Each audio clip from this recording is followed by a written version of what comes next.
sesuatu yang kemudian menimpa diri kita yang kurang enak, dan kemudian kita menyikapinya dengan sabar, maka bisa menjadi sebab Allah mengampuni sebagian dari dosa-dosa kita.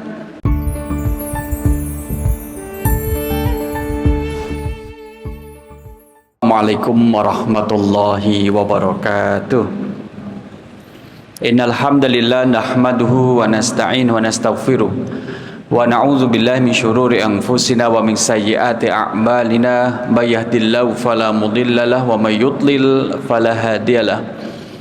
Asyhadu an la ilaha illallah wahdahu la syarikalah wa asyhadu anna Muhammadan abduhu wa rasuluh la nabiyya ba'dah. Allahumma salli wa sallim ala nabiyyina wa rasulina Muhammad sallallahu alaihi wasallam wa ala alihi wa ashabihi wa man tabi'ahu bi ihsani ila yaumiddin, amma ba'du. Bapak Ibu jamaah rahimakumullah, sabar adalah pembahasan kita yang kedua pada malam kali ini. Kita sampaikan sehingga menjadi bekal kita memperbaiki sikap kita dalam setiap kondisi dan juga keadaan. Kita sampaikan di awal, sabar itu adalah menjaga ketaatan kepada Allah dalam situasi yang tidak enak sekalipun. Apalagi dalam kondisi yang enak, tetap menjaga ketaatan. Jadi apapun kondisinya tetap menjaga ketaatan, itu adalah sabar. Pertemuan yang lalu kita sampaikan ada 4 kondisi di mana orang ketika diuji oleh Allah Subhanahu wa taala, diuji dalam kondisi yang kurang enak, kurang dia senangi. Yang pertama adalah dia akan marah, as-sakhtu.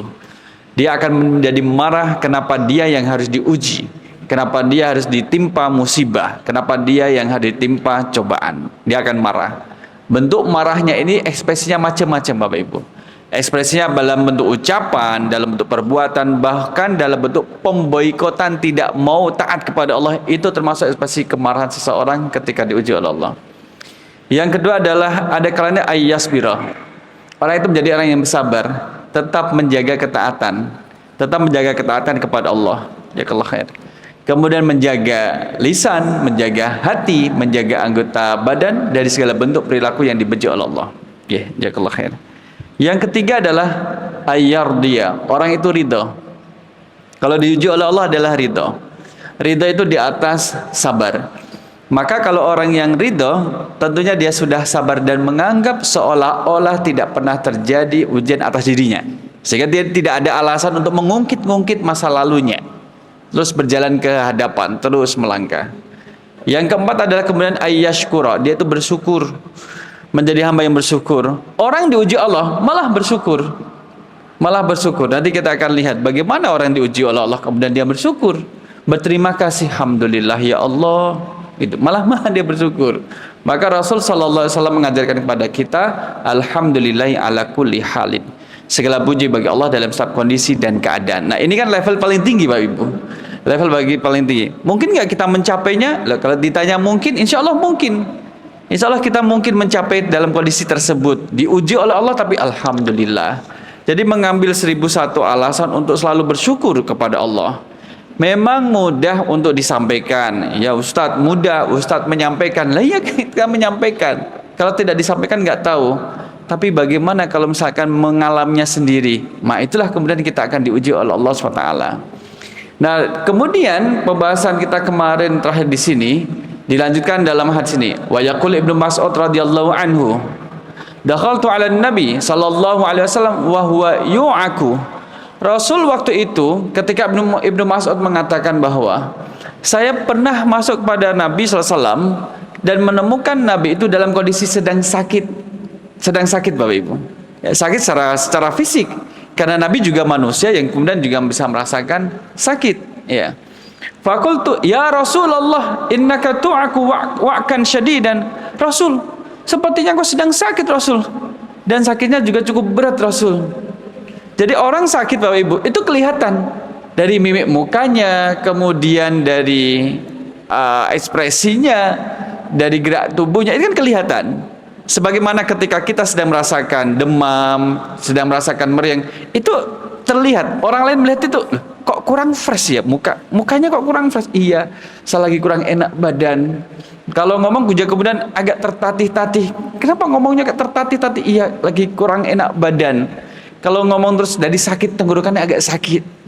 Ya, itu Rasul SAW juga merasakan demikian, jamaah rahimakumullah. Bapak Ibu yang di sini ada nggak yang tidak pernah sakit sejak lahir sampai sekarang, Bapak Ibu? Ada nggak? Kita yang hadir di tempat ini tidak pernah sakit dari sejak lahir sampai sekarang, Bapak Ibu. Ya, masing-masing dapat ujian. Saya pun demikian. Qala ajal. Rasul menjawab, Rasul, sepertinya engkau sedang sakit, Rasul, dan sakitnya cukup berat, Rasul. Ajal, benar. Ini aku kama yu'aku rajulani minkum. Saya sedang sakit. Sakit yang saya rasakan itu seperti dua orang di antara kalian digabung jadi satu, jadi sakitnya Nabi. Dua orang yang sakit di antara kalian, di antara sahabat, jika sakitnya itu digabung, maka itu seperti sakit yang dialami, yang dirasakan oleh Nabi SAW. Maka beban sakitnya Nabi itu dua kali lipat lebih berat. Nah, qultu dzalika anna laka ajraini. Rasul, jika demikian engkau dapat dua pahala, Rasul. Karena menanggung beban sakit setara dengan dua orang yang sakit, Bapak Ibu. Maka anna laka ajraini. Qala ajal, benar. Dzalika kadzalika ma min muslimin yusibuhu adza. Maka tidak ada seorang muslim yang ketika ditimpa satu ujian, syauka misalkan, meskipun dia tertancap duri yang kecil, fama fauqaha, atau bahkan lebih kecil daripada itu, illa kafarallahu biha sayyiatihi, kecuali Allah hapuskan sebagian dari dosa-dosanya. Tapi kan harus ada syaratnya, Bapak Ibu. Bukan kemudian terus orang menyakiti, ambil duri, kemudian ditusuk-tusukkan pada badannya. Kenapa kamu tusuk-tusuk badanmu? Biar Allah mengampuni dosa saya. Bukan seperti itu. Maksudnya adalah ketika seseorang diuji oleh Allah dengan sesuatu yang dia sendiri tidak mengharapkan terjadi pada dirinya. Misalkan seperti kalau kita makan, sudah baca bismillah, makan ikan, ternyata ada duri yang menusuk pada gusi, kan sakit. Itu ketika kita sabar, Allah bisa mengampuni, bisa menjadi wasilah Allah mengampuni dosa-dosa kita, tapi dengan kata sabar. Atau kemudian ketika bapak-bapak sedang mencangkul, ya, qadarullah ada kemudian kayu yang masuk ke dalam jari jemarinya ketika memegang jangkul. Innalillahi, Allah, ada jari kecil. Jadi kayak apa itu, Pak? Kayu kecil yang kemudian masuk ke tangan, kan mungkin terjadi gitu. Rasanya itu kecil kalau dilihat, kok nggak kelihatan. Tapi kalau tangan jari itu dielus, itu kerasa sengkring. Ada. Itu bisa menjadi sebab Allah mengampuni dosa. Syaratnya sabar gitu. Atau kemudian ngapunten, ibu-ibu sedang masak, ketika masak kemudian ada minyak yang kemudian nempel di tangannya, minyak goreng karena goreng sesuatu dan panas. Innalillah gitu. Itu bisa menjadi sebab.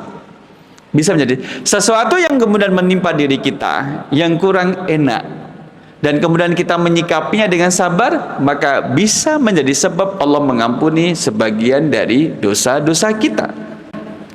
Wa hatat andu dunubahu kama taqti syajaratu waraqaha, bisa menggugurkan dosa-dosa sebagaimana daun-daun di pohon itu pada berguguran. Tergantung banyak sedikitnya dosa yang ada pada diri masing-masing. Artinya adalah sabar. Sabar itu kemudian dalam kondisi seperti ini, Bapak Ibu, adalah tetap melakukan ketaatan. Tapi kalau orang sudah tertimpa satu musibah, kemudian dia marah-marah, dia, katakanlah sedang goreng, kemudian marah kena percikan minyak goreng yang panas, kemudian marah-marah, habis itu kemudian dia sadar, oh iya, saya harus sabar. Maka yang dinilai adalah sikap yang pertama. Inna sabra fi sadamatil ula. Kondisi yang pertama itulah yang dinilai, dia marah-marah. Jadi maka sabar ini bagian daripada akhlak yang kemudian bisa kita latih dalam diri kita, kemudian juga bisa kita kuatkan dalam setiap kondisi dan juga keadaan. dapat snack pisang dibuka, ya Allah ki pisangnya kok kecil kayak gini, ini yang dimakan apanya? Sabar sabar, kalau isinya kecil masih ada kulitnya masih ada kulitnya ya, dibuka gitu ya. Itu seperti itu jamaah rahimakumullah. Jadi tidak selalu yang kemudian kita lihat, kita saksikan baik bagi orang lain belum tentu baik bagi diri kita untuk urusan duniawi gitu. Maka Wang Sinawang itu tadi, jamaah rahimakumullah, hadis ini mengingatkan bahwa satu contoh di mana Nabi saja kemudian bisa sakit, maka kita juga bisa sakit. Ngapunten, sakit perut, kemudian sakit kepala, bagian tubuh ada yang linu, sabar, tetap menjalankan ketaatan. Sekalipun misalkan ada ujian sakit kepala, bentuk sabarnya ketika datang waktu sholat dengan kepala yang pusing, yang berat, dia tetap melaksanakan sholat semampunya. Saya kalau berdiri ini Ustaz agak geling-geling, pakai kondisi duduk, itulah sabar. Dan itulah kemudian yang menghapus dosa, itu seperti itu. Itu yang menghapus dosanya. Tapi kalau sudah marah-marah, enggak. Jadi Rasul SAW itu pernah, yang Bapak Ibu pernah kita dengar mungkin, ketika ada seorang ibu-ibu, jadi ini adalah mamah muda, putranya wafat, dimakamkan, karena wafatnya masih kecil, dia marah-marah, maka ada suara dari belakangnya, isbiri wattaqillaha, bersabarlah dan bertakwalah kepada Allah. Suara dari belakang berbunyi demikian, bersabarlah dan bertakwalah kepada Allah. Apa jawab seorang ibu tadi? Sabar, kamu nggak merasakan sendiri bagaimana perasaan saya. Coba kalau kamu yang merasakan anakmu mati gitu, kamu akan merasakan seperti yang saya rasakan. Perempuan ini tidak menoleh ke belakang dan tidak tahu siapa yang barusan bicara tadi. Tidak tahu siapa yang mengatakan isbiri wattaqillaha, bersabarlah dan bertakwalah kepada Allah. Dia nggak tahu. Baru dikasih tahu orang, kamu nggak tahu, kamu beraninya ngomong seperti tadi. Emang kenapa? Kamu tidak tahu ya, yang mengatakan kamu agar bersabar dan bertakwa itu adalah Rasulullah. Baru makduk, kemudian dia berlari, berjalan cepat menuju ke rumah Rasul SAW, kemudian meminta maaf. Karena dia tidak tahu kalau yang ngomong tadi adalah Rasul. Maka di saat dia meminta maaf, Rasul mengatakan inna sabra fis sadamatil ula. Sabar itu ya dalam kondisi yang pertama tadi. Kalau kamu tadi marah, itulah kondisimu, memang kamu itu adalah marah. Jadi sudah, mohon maaf, sudah meninggal anaknya dan dia tidak dapat ampunan. Ngoten maksudnya. Nah, jamaah rahimakumullah, qala sallallahu alaihi wasallam al-mu'min mukaffarun. Jadi mukmin itu kemudian memiliki peluang diampuni dosa-dosanya, ya. Nah, bagaimana dengan ibtila'u alamatu min alamati hubbillah? Kalau seseorang diuji, ini dalam perspektif seorang muslim, kacamata seorang muslim, pendekatan dengan akhlak. Ujian yang menimpa seorang muslim itu adalah bukti dari sekian banyak bukti cinta Allah terhadap dirinya. Jadi kita memahami demikian. Diuji Allah, pahami itu adalah ujian di mana Allah menunjukkan kasih sayangnya dengan ujian tersebut. Ustaz, kenapa tidak ada? Masa orang cinta kok buktinya dengan diuji, dengan dapat cobaan? Apakah tidak dapat nikmat? Kan gitu, seharusnya kan dapat nikmat. Ini di antara lain tanda, kan dikatakan alamah, tanda, tanda dari tanda-tanda. Jadi kan ada banyak, malah banyak. Mangsinya tumpah Bapak Ibu. Wah, kebanyakan. Agak tulis. Alama min alamati hubbin nabi, hubbi rasul, hubbillah. Gitu deh. Jadi termasuk tanda dari tanda-tanda cintanya Allah SWT terhadap dirinya. Termasuk tanda ini di sekian banyak tanda, salah satunya kalau Allah mencintai seorang hamba, Allah uji. Ibtila'ul abdi fi dinihi wa nafsihi wa malihi wa waladihi alamatun min alamati hubbillahi lil abdi. Bagaimana Allah kemudian menguji seorang hamba pada agamanya, yuk diuji, mau dilepas nggak Islamnya ini, tetap dipegang nggak gitu. Wa nafsi, pada dirinya, mungkin sakit, gitu. Wa mali, dan hartanya, atau wa waladihi, dan anaknya. Bapak Ibu, anak kemudian sedang asik-asiknya bermain, mungkin usianya 5-6 tahun, belum sampai masuk SD. Dalam kondisi mungkin anaknya mengatakan, sesak nafas. Oh, nggak apa-apa, cuman dipegang-pegang dadanya. pegang-pegang, dipukul-pukul lah, sudah enak kan, ada mendingan dikit, tapi masih sesak mah, udah nggak apa-apa, nanti juga akan hilang, udah kamu tidur aja, tidur. Anak sudah mengeluh agak sesak nafas, orang tua mengatakan udah bawa tidur aja, nanti juga hilang. Mah masih sesak mah, kemudian terus udah dikasih apa itu penghangat, nah udah tidur aja, nanti juga akan hilang, udah tidur nggak usah banyak bicara, orang tuanya gitu. Ternyata 30 menit kemudian anak itu wafat di tempat tidurnya. Dalam kondisi orang tua sudah tidak maksimal memberikan bantuan terhadap anaknya. Kira-kira nyesel tidak Bapak Ibu orang tuanya kayak gitu? Ya. Karena sudah mengeluh kemudian terus ya nanti ajalah, nanti aja.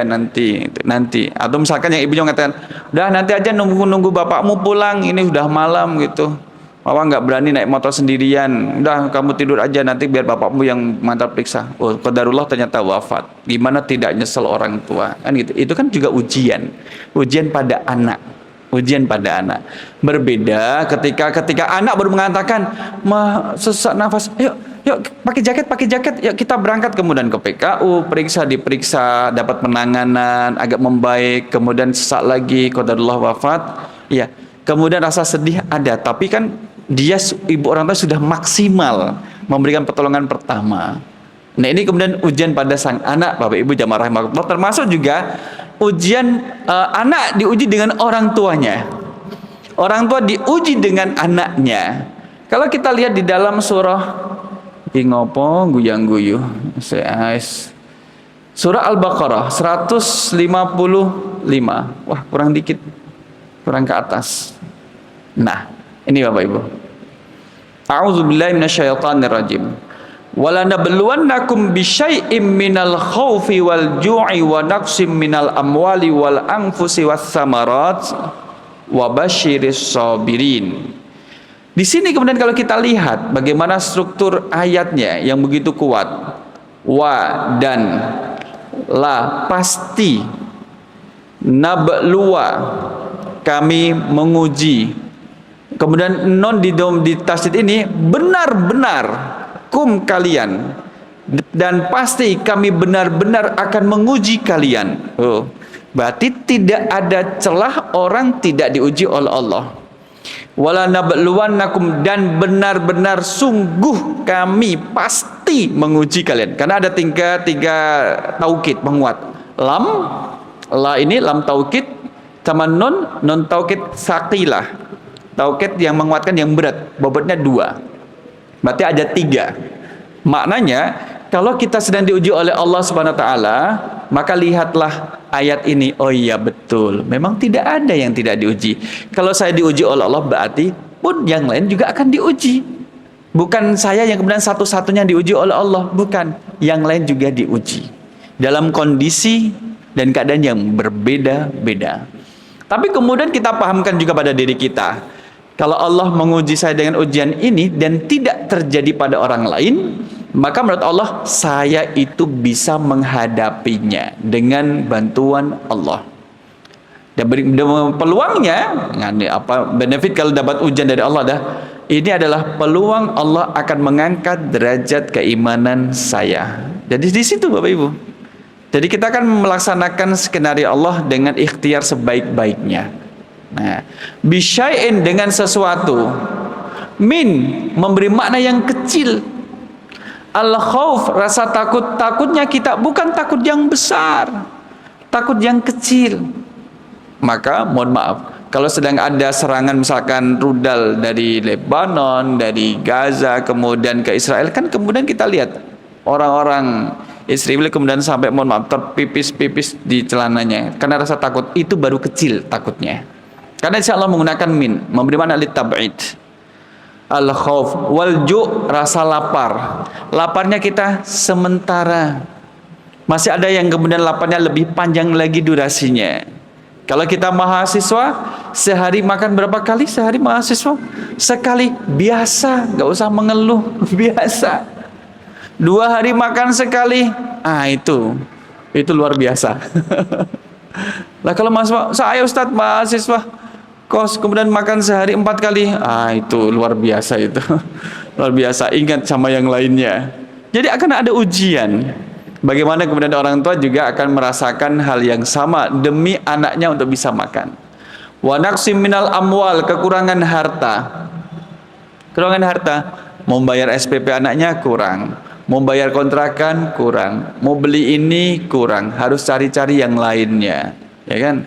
Wal anfusi, dan jiwa, ada yang mati, ada yang sakit, wasamarat, dan buah-buahan, wabashiris sabirin, dan berilah kabar gembira, sampaikanlah wahai Nabi Muhammad kabar gembira kepada orang-orang yang sabar.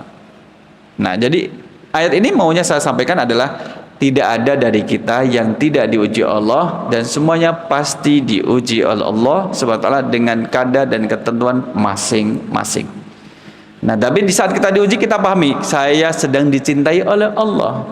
Saya sedang dicintai oleh Allah Subhanahu wa taala. Maka Nabi sallallahu alaihi wasallam mengajarkan pada kita, inna 'azamal jazai ma'azamil bala'i. Semakin besar ujian, maka semakin besar pahalanya. Jadi itu Nabi Ayub jamaah rahimahullah yang sakit bertahun-tahun, leres toh. Nabi Ayub kemudian diuji sampai bertahun-tahun. Coba kita tanya. Jadi berapa lama Nabi Ayub sakit? 18 tahun Bapak Ibu. 18 tahun itu berapa bulan ya? 18 kali 12 kan berapa hari ya? Berapa minggu ya? Aduh, akan menjadi banyak. Itu Nabi Ayub. Dan kemudian apakah mengeluh? Tidak. Ada riwayat yang menyebutkan gini, menggambarkan ya, mengilustrasikan tingkat kesabaran yang ada pada Nabi Ayub. Sampai kemudian Nabi Ayub ini tidak hanya beliau yang diuji oleh Allah dari badannya, termasuk juga anak-anaknya. Nah, dia anak-anaknya itu wafat. Anaknya wafat, termasuk hartanya. Sampai kemudian beliau tinggal di satu gua di tengah hutan, jauh dari pemukiman warga, dengan istri semata wayangnya. Itu Nabi Ayub. Nah, itu Nabi Ayub. Maka kemudian juga sampai ketika dia hendak melaksanakan sholat dengan syariat waktu itu adalah ada menyebutkan ada kemudian binatang kecil yang hidup pada lukanya Nabi Ayub. Jadi kemudian diambil lagi binatang tersebut, kemudian diletakkan di piring sampai sahabatnya gitu letakkan. Kemudian Nabi Ayub kemudian sholat. Setelah sholat nanti dikembalikan lagi. Saya hamba Allah, kamu juga hamba Allah. Nih balik lagi, makananmu ada di sini. Gitu. Coba kalau misalkan sampai sekarang ini Bapak Ibu diambil kudu. Ayo mak, mau potongin cabai sama berambang itu, coba mau ditomes atau ditongseng. Menggambarkan betapa sabarnya Nabi Ayub. Gitu. Sampai demikian itu. Nah, kemudian sampai pada klimaksnya Allah memerintahkan kepada Nabi Ayub untuk kemudian masuk ke dalam air yang berada di dalam gua di mana Nabi Ayub dan istrinya tinggal. Istrinya sedang keluar. Maka Nabi Ayub atas perintah Allah masuk ke dalam situ dan keluar dari air dalam keadaan bersih. Setelah 18 tahun menerima ujian dari Allah. Bersih, Pak.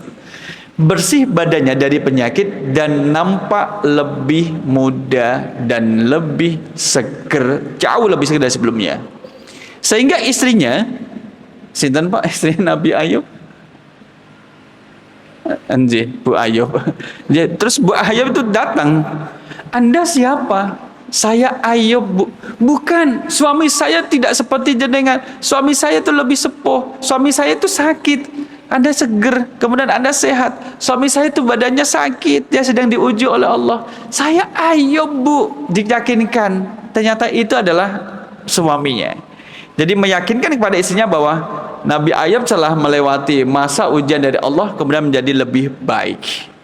Jadi ibu-ibu kalau pengen suaminya lebih muda dan lebih halus, glowing itu, pripun caranya? Suruh berendam ke air, enggak. Nanti malah berdedek ini.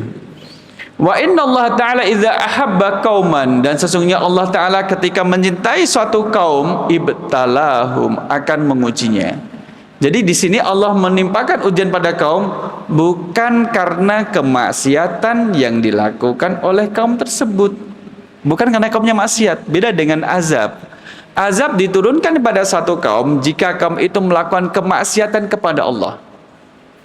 Tapi kalau misalkan, Ustaz, ini gimana? Ini kan keluarga ini orangnya baik-baik, orang juga taat ibadah, kemudian menjauhi perbuatan keji dan mungkar, kok malah mendapat musibah kayak gini? Allah berarti mencintai keluarga tersebut, maka Allah uji. Gitu. Bukan berarti kemudian, oh setiap dapat musibah berarti pada bermaksiat ya? Belum tentu.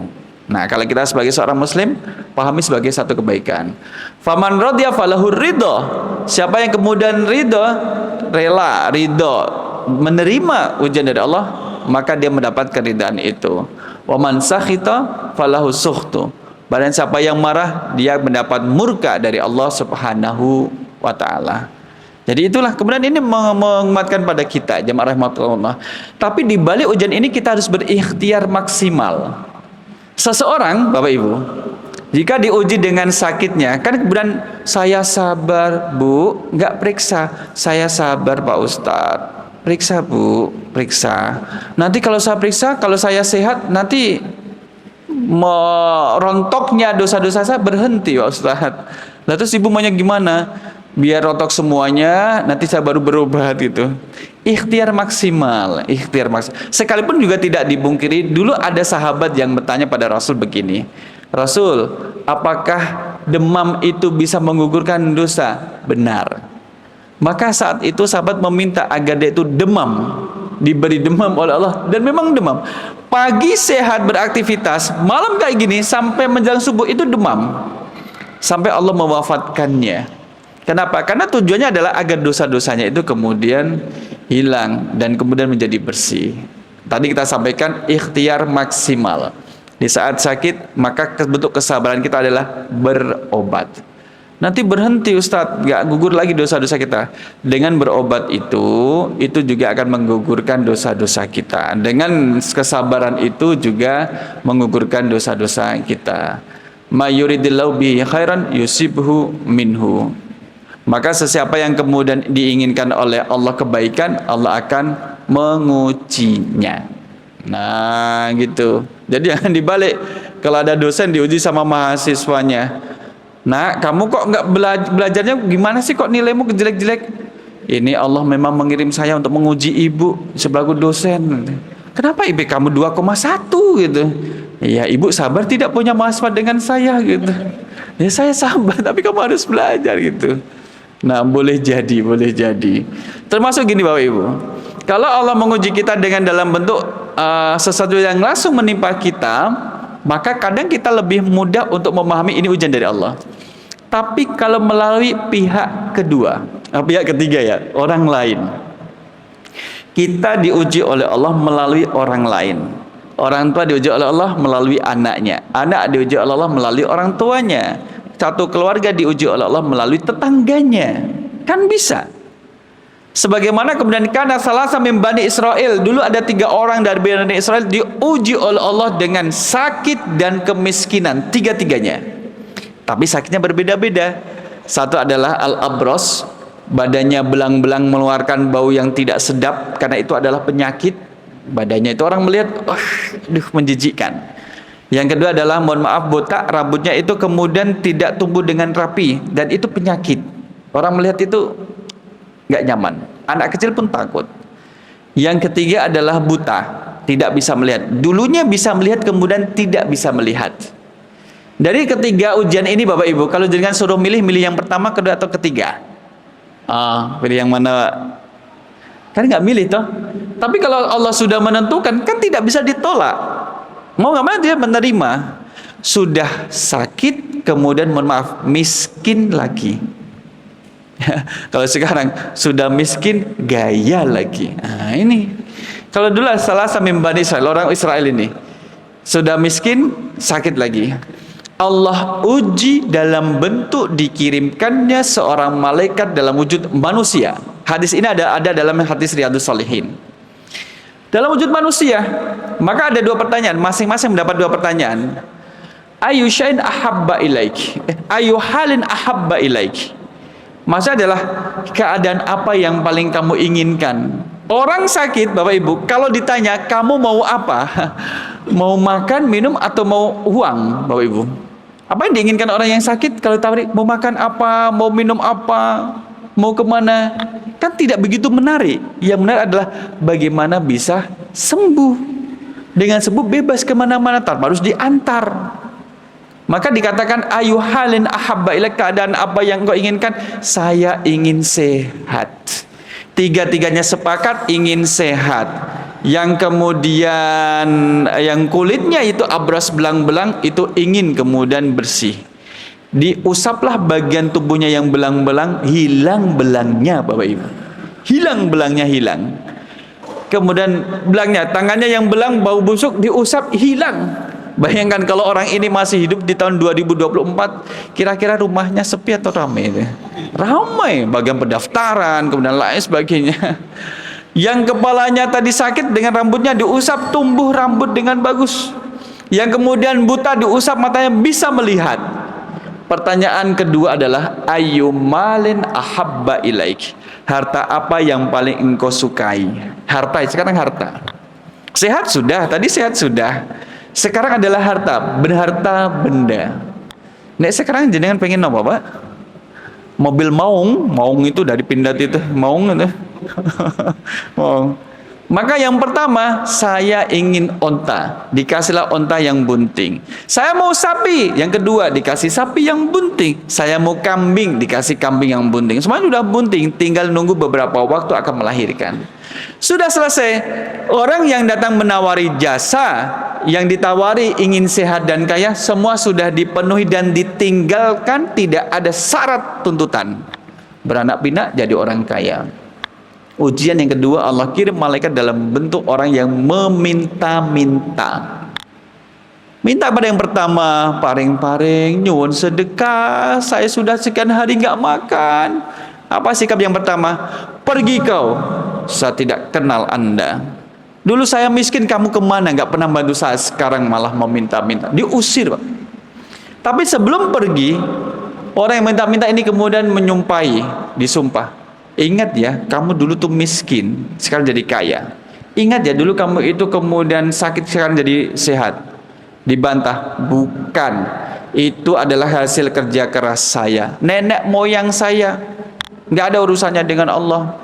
Maka saya bersumpah, kalau engkau berdusta dengan yang engkau katakan, bersumpah engkau akan dikembalikan dalam keadaan seperti semula. Ditinggal. Yang kedua juga sama, membantah dan disumpah dengan banyaknya sapi, kemudian dia membantah. Susah orang kaya kalau diminta kayak gitu. Yang ketiga ini yang punya kambing banyak, paring-paring sedekah, sini. Lihat sebelah sana. Apa yang kau lihat? Kambing. Nah, pergilah ke kambing-kambing itu, ambil yang kau suka, tinggalkan yang tidak engkau suka. Kenapa? Dulu saya miskin, lebih miskin dari Anda. Allah menjadikan saya kaya dengan banyaknya kambing. Dulu saya tidak bisa melihat, kemudian Allah memberi penglihatan kepada saya sehingga saya bisa melihat Anda. Maka yang pengemis ini mengatakan, anta najahta, kamu lulus. Lulus apa? Sesungguhnya aku ini diutus oleh Allah untuk menguji kalian bertiga. Dua orang sebelummu tidak lulus karena dia tidak bersabar, tidak taat dengan kekayaan yang dia miliki. Dan artinya orang yang punya onta sudah beranak pinak, habis Bapak Ibu, tidak bisa dimanfaatkan, mati. Yang punya sapi yang beranak pinak, habis, tidak bisa dimanfaatkan, pada mati. Dan dua orang pertama ini kembali dalam kondisi semula. Yang belang-belang balik belang-belang, yang kedua rontok rambutnya penyakitan juga kembali lagi. Sedangkan yang ketiga tetap bisa melihat dan kambingnya masih ada. Itulah ujian. Maka tadi saya sampaikan bahwa terkadang kita diuji oleh Allah melalui pihak ketiga, dan itu harus hati-hati.